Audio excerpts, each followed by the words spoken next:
សម្រាប់ខត្រីបងប្អូនខ្ញុំចូលចិត្តតែខត្រីធំធំដូចជាត្រីពោត្រីកែឬក៏បើសិនជាត្រីរ៉ស់គឺធំធំអញ្ចឹងណាហើយសម្រាប់គ្រឿងផ្សំដែលខ្ញុំចូលចិត្តដាក់ពីមុខហ្នឹងគឺដាក់ទៅហើយមានអារម្មណ៍ថាឆ្ងាញ់ពិសេសហើយឈ្ងុយហ្នឹងគឺខ្ញី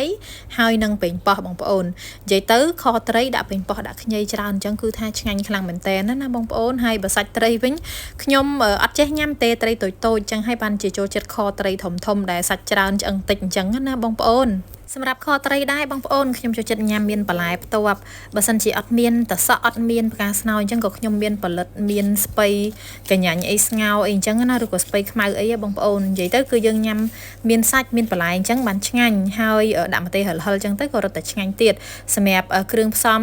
សម្រាប់ខហ្នឹងគឺមានត្រីមានខ្ទឹមសមានខ្ញីហើយខ្ញុំលាយគ្រឿងឲ្យហើយអញ្ចេះណាបងប្អូនចាស់ខ្ញុំយកទៅដាក់នៅលើចង្ក្រាននិយាយទៅក្បួនហ្នឹងគឺចេះតាមម៉ាក់ទេខត្រីគឺចូលចិត្តខអញ្ចឹងខ្ញុំខ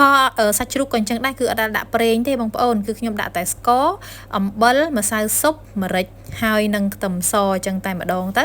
ចាំដល់ពេលដែលយើងកូរស្ករឡើងក្រហមល្មមដែលយើងពេញចិត្តហើយទៅខ្ញុំចាក់ទឹកត្រីតាមក្រោយបងប្អូននិយាយពីគ្រឿងផ្សំវិញគឺយើងអាចដាក់តាមចំណង់ចំណូលចិត្តនិងចំនួនត្រីដែលយើងខបងប្អូនហើយខប៉េងប៉ោះត្រីជាមួយប៉េងប៉ោះនឹងដែរគឺថាប៉េងប៉ោះវិញគឺយើងយកប៉េងប៉ោះទុំណាអត់យកប៉េងប៉ោះខ្ចីទេព្រោះខប៉េងប៉ោះខ្ចីទៅជូរខ្លាំងណាអញ្ចឹងគឺខ្ញុំយកប៉េងប៉ោះទុំហើយបងប្អូនឃើញអញ្ចឹងគឺនៅពេលដែលគ្រឿងរបស់ខ្ញុំនេះកូរឡើងក្រហមពេញចិត្តហើយទៅខ្ញុំដាក់ទឹកត្រីចូលអញ្ចឹងទាំងអស់ហ្នឹងគឺគ្រឿងផ្សំមានស្ករមានទឹកត្រីមានអំបិលម្សៅស៊ុបប៊ីចេងហើយនឹងម្រេចខ្ទឹមហ្នឹងឯងបងប្អូនហើយសម្រាប់ខត្រីដែរគឺយើងខបែបលក្ខណៈថ្នមដៃអញ្ចឹងណាខ្ញុំចូលចិត្តប្រែត្រឡប់បែបហ្នឹងឯងដោយសារតែពេលដែលយើងយើងប្រែត្រឡប់បែបហ្នឹងអញ្ចឹងទៅសាច់ត្រីរបស់យើងគឺចូលជាតិទាំងសងខាងហើយពណ៌ក៏ស្រស់ស្អាតទាំងសងខាងអញ្ចឹងដែរណាបងប្អូននិយាយទៅខក៏សំខាន់លើពណ៌ដែរដោយសារតែពណ៌បើសិនជាថាស្លេកអីមើលទៅវាអត់គួរឲ្យឆ្ងាញ់អញ្ចឹងណាបងប្អូនអញ្ចឹងនៅពេលដែលខ្ញុំដាក់គ្រឿងដាក់ត្រីចូលរួចហើយអញ្ចឹងខ្ញុំដាក់ខ្ញីពេលហ្នឹងតែម្ដងណាបងប្អូនខ្ញីគឺបងប្អូនចង់ដំដាក់ក៏បានដែរប៉ុន្តែបើសិនជាហាន់ប្រទេសស្ដាងដូចខ្ញុំអញ្ចឹងគឺស្រួលញ៉ាំខ្ញីបងប្អូនគឺមិនមែនបានតែក្លិនទេតែយើងញ៉ាំខ្ញីបានដែរអញ្ចឹងណាហើយខ្ញុំនៅតែបន្តត្រឡប់ត្រីថ្នមអញ្ចឹងឲ្យបានសពសងខាងអញ្ចឹងឯងបងប្អូនគឺទម្លាប់បែបហ្នឹងដើម្បីឲ្យចូលជាតិត្រីសពហើយក៏ពណ៌ស្អាតចឹងឯងបន្ទាប់មកខ្ញុំដាក់ប៉េងប៉ោះចូលតែម្ដង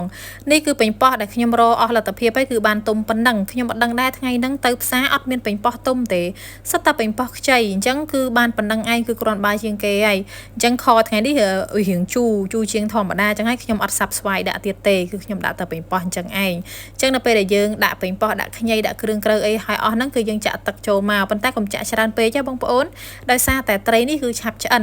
បើថាយើងខត្រីតូចដូចជាត្រីរៀលអីចង់ឲ្យផុយឆ្អឹងអីអានឹងយើងដាក់ទឹកច្រើនហើយរំងាស់អីអញ្ចឹងណាតែសម្រាប់ត្រីនេះតែមួយផ្លែតហ្នឹងគឺឆ្អិនហើយអញ្ចឹងគឺខ្ញុំដាក់ទឹករំងាស់តែបន្តិចទេអញ្ចឹងនៅពេលដែលត្រីឆ្អិនហើយប៉េងប៉ោះគឺយើងទុកតទៅថាឆ្អិនហើយវារៀងទុនចូលទៅក្នុងទឹកខតែម្ដងណាបងប្អូនហ្នឹងគឺឆ្អិនហើយយើងភ្លក់យករសជាតិដែលយើងចូលចិត្តហើយយើងរោយស្លឹកខ្ទឹមទៅគឺជាការស្រេចហើយតែប៉ុណ្នេះបានខត្រីយ៉ាងឈ្ងុយឆ្ងាញ់ហើយយើងខអញ្ចឹងយើងថ្នមដៃអញ្ចឹងទៅហើយយើងដាក់ទឹកតិចអញ្ចឹងគឺសាច់ត្រីយើងអត់បែកទេបងប្អូនឃើញនៅកង់ឡើងស្អាតតែម្ដងអញ្ចឹងដល់ពេលញ៉ាំគឺខ្ញុំមានបន្លែថ្ងៃហ្នឹងគឺតែពីរមុខទេអត់អញញ៉ៃច្រើនទេមានតែតសក់ហើយនឹងផ្កាស្នោទេដោយសារតែ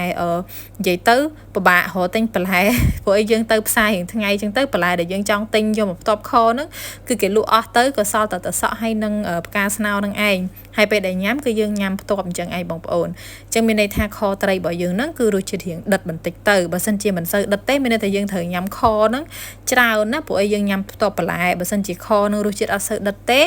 គឺញ៉ាំទៅរៀងសាបអញ្ចឹងណាបងប្អូនតែបើសិនជាបងប្អូនបដូរទម្លាប់ញ៉ាំសាបក៏ល្អមួយយ៉ាងដែរតែប៉ុណ្ណឹងគឺរៀបរាល់ហើយខត្រីដ៏សែនឈ្ងុយឆ្ងាញ់របស់ខ្ញុំណាបងប្អូន